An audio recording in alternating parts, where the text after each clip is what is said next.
இயேசு கிறிஸ்துக்குள் பிரியமானவர்களே, நம்முடைய அருமை ஆண்டவர் இயேசு கிறிஸ்துவினுடைய பரிசுத்த திருப்பெயரிலே நல்வாழ்த்துக்கள். த வாய்ஸ் ஆஃப் காட் நிகழ்ச்சி வழியாக உங்களை சந்திப்பதிலே மகிழ்ச்சி அடைகிறேன். வாய்ஸ் ஆஃப் காட், தெய்வத்தினுடைய குரல் ஒளி. நம்மை படைத்தவரும் நம்மை பராமரித்து வழிநடத்துமாகிய ஆண்டவர் ஒவ்வொரு நாளும் நம்மோடு கூட பேசி நம்மை வழிநடத்துகிறவராக இருக்கிறார். இந்த நாளிலும் ஆண்டவர் பேசுகிற அந்த வார்த்தைக்கு நம்ம ஒப்புக் கொடுக்கலாம்.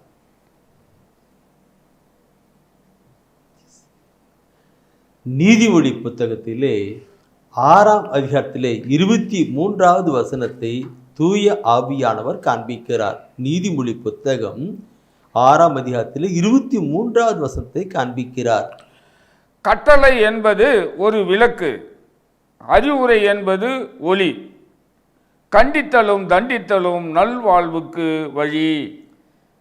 பாருங்கள், ஆண்டவர் நமக்கு சொல்லுகின்ற வார்த்தையை பாருங்கள். நல்வாழ்வுக்கு வழி என்ன என்று பார்த்தால், நல்வாழ்வுக்கு வழி என்னவென்று பார்த்தால்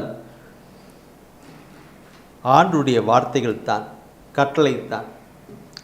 கட்டளை என்பது ஒரு விளக்கு, அறிவொளி என்பது அதில் வருகிற வார்த்தையெல்லாம் ஒரு ஒளி, விளக்கு ஒளி. கருத்தை சிந்திப்போம் என்றால் மிக ஆழமான கருத்து. இந்த இறைவசன வார்த்தையானது நாம் படிக்கிற பொழுது நமக்கு வழியை காட்டுகிறதா இருக்கிறது. இதுதான் வழி, இதிலே போய் என்று காட்டுகிறதா இருக்கிறது. நம்ம பார்க்கிறோம், கையிலே டார்ச் எடுத்துகிட்டு போவோம், இருட்டில் போகும்போது டார்ச் எடுத்துகிட்டு போவோம், வயலில் விளக்கு வச்சுட்டு போவோம். அது இதற்காக எடுத்துகிட்டு போகிறோம், அந்த வழி சரியான வழியா, அல்லது அதில் முள்ளு பூண்டு எதனா இருக்குதா, காலு குத்துறமா இருக்கு, ஆபத்து இருக்குவான்னு அதை பார்த்துக்கிட்டு தான் போகிறோம் இல்லைங்களா? ஒரு இருளில் போய்கிட்டு இருக்கிறவர் அந்த கையில் கண்டிப்பாக ஒரு வெளிச்சத்தை எடுத்துகிட்டு போகிறாங்க. இங்கே நாம் பார்க்கிறோம், கட்டளை என்பது ஒரு விளக்கு. அதனுடைய வார்த்தைகள் வருகிறதே, அந்த இந்த கட்டளை, இந்த வார்த்தையில் இந்த கட்டளை என்கிற வார்த்தையில் வருகின்றதெல்லாம் ஒரு அறிவொளியாக இருக்கிறதா. அது கண்டித்தலும் தண்டித்தலுமாக, இப்படி பண்ணக்கூடாது, இப்படி செய்யணும், அறிவொளி. இப்படி செய்யக்கூடாது, அப்படி செய்யணும் என்று கண்டித்து போகிறது தான் நல்வாழ்வுக்கு வழி என்று சொல்லப்பட்டிருக்கிறது. நாட்களே பார்க்கிற பொழுது ஆண்டுடைய வார்த்தையை எடுத்து நாம் கடந்து வருகிற பொழுது நம்முடைய வாழ்வு செழுமையான ஒரு வாழ்வாய் அமைந்தே இருக்கும், செழுமையான வாழ்வாய் அமைந்து கொண்டிருக்கும். மக்கள் எடுக்கவில்லை, நீங்கள் எடுக்கிறீர்கள். ஒவ்வொரு நாளும் வார்த்தைகளை பார்க்கிறீர்கள். உங்கள் வாழ்க்கையில் எப்படி செல்கிறது பார்த்தீங்களா? ஒரு ஆசீர்வாதமான வழிக்குள் போய் கொண்டிருக்கிறது. இந்த பதனை பார்க்கும் பொழுது திருப்பாடல் ஆசிரியர் சொல்வார், ஒரு கருத்து சொல்வார், அறிவான ஒரு கருத்தாக இருக்கும். திருப்பாடல் 119 திருப்பாடல் 119 நிறைய வார்த்தை இருக்கு. ஆனால் திருப்பாடல் 19 8வது ஒரு வசனம் அது சொல்லப்பட்டிருக்கும். அதில் அவர் சொல்லுகிறாரு, ஆண்டவரின் நியமங்கள் சரியானவை. ஆண்டவர் நியமங்கள் சரியானவை. பாருங்க, ஆண்டவர் நியமங்கள் சரியானவை, அவை இதயத்தை மகிழ்விக்கின்றன. அவரின் ஆண்டவரின் கட்டளைகள் ஒளிமயமானது, அவை கண்களுக்கு ஒளிவிக்கின்றன. இந்த வார்த்தையை நாம் சிந்திக்கிற பொழுது எனக்கு ஆண்டவர் இந்த ஊழியத்தை அழைத்த பொழுது சில நாட்களுக்கு பின் புத்தக ஒளியத்தை கொடுத்தார். தேவ ஒளியும் ஒளி என்கிற ஒரு புத்தகத்தை எழுதும்படி சொன்னார். தேவ ஒளியும் ஒளியும், ஒளி என்பது சவுண்டு, அது ஒன்று.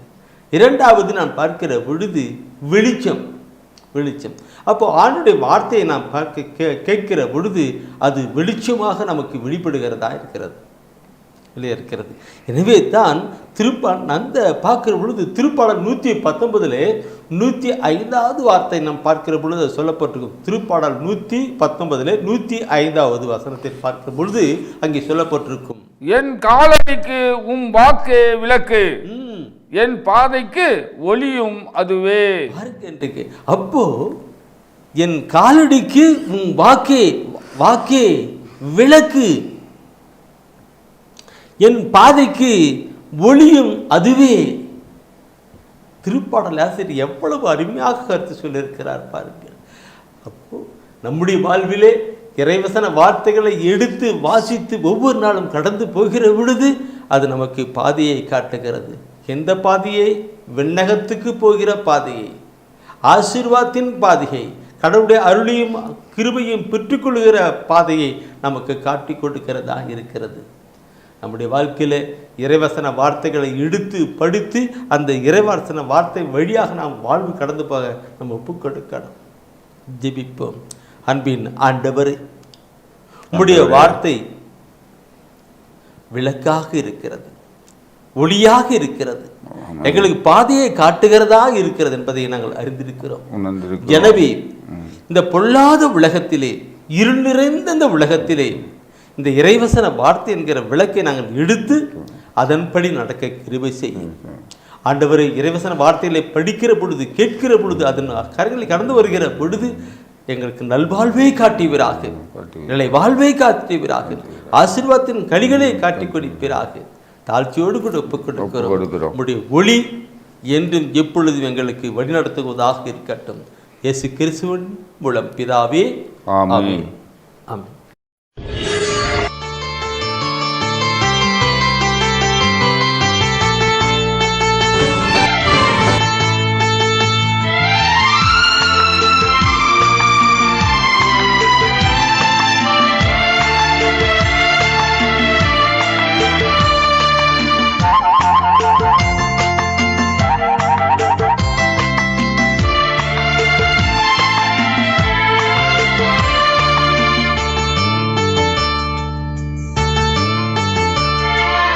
இறைவார்த்தை கேட்டு இதயத்தில் ஏற்று, எந்நாளும் வாழ்ந்து என்றும் பறைசாற்று.